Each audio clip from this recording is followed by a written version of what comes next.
বরিশালের গৌরনদী উপজেলার ঐতিহ্যবাহী আনোয়ারা প্রি-ক্যাডেট স্কুলের প্রতিষ্ঠাবার্ষিকী উপলক্ষে মিলাদ মাহফিল ও নবাগত শিক্ষার্থীদের ফুলের শুভেচ্ছা জ্ঞাপন করা হয়েছে। বুধবার সকালে স্কুলের শ্রেণীকক্ষে অধ্যক্ষ মাকসুদা হোসেনের সভাপতিত্বে আলোচনা সভায় প্রধান অতিথি ছিলেন স্কুলের প্রতিষ্ঠাতা ও ম্যানেজিং কমিটির সভাপতি এবং সাবেক ইউপি চেয়ারম্যান আলহাজ আবুল হোসেন মিয়া। বিশেষ অতিথি ছিলেন উপজেলা বিএনপির সিনিয়র যুগ্ম আহ্বায়ক বদিউজ্জামান মিন্টু। শুভেচ্ছা বক্তব্য রাখেন প্রান্তোষ কুমার দাস। এ সময় উপস্থিত ছিলেন টর্কি বন্দর বণিক সমিতির সাধারণ সম্পাদক বদিউজ্জামান চঞ্চল মাঝি, বিশিষ্ট ব্যবসায়ী মামুন শিকদার, গাজী আব্দুল মালেক সহ অন্যান্যরা। শেষে কোমলমতি শিশুদের ফুলের শুভেচ্ছা জানানো হয়। আরফিন রিয়া, স্মার্ট সংবাদ, নিউজ ডেস্ক। আমি আশা করি এই প্রতিষ্ঠানটি আমি না থাকলেও আমার যারা সন্তান সন্ততি ওয়ারিশ থাকবে তারা যেন আমার মায়ের নামের এই প্রতিষ্ঠানটি আজীবন ধরে রাখতে পারে।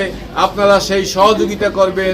এবং এইমাত্র আমেরিকা থেকে আমার ছেলে সবাইকে শুভেচ্ছা জানিয়েছে, সেও এই প্রতিষ্ঠানের একজন ছাত্র ছিল।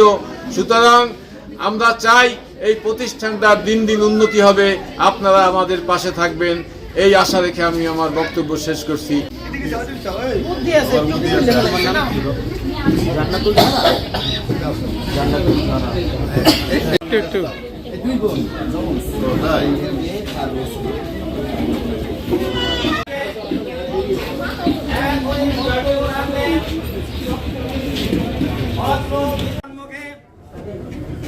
স্কুলের বার্ষিক কার্যক্রম প্রসঙ্গে বক্তব্য রাখবেন অত্র বিদ্যালয়ের একটা নবাগত ছাত্রছাত্রী ও তাদের অভিভাবক অভিভাবিকা বৃন্দ, আমন্ত্রিত অতিথিবৃন্দ,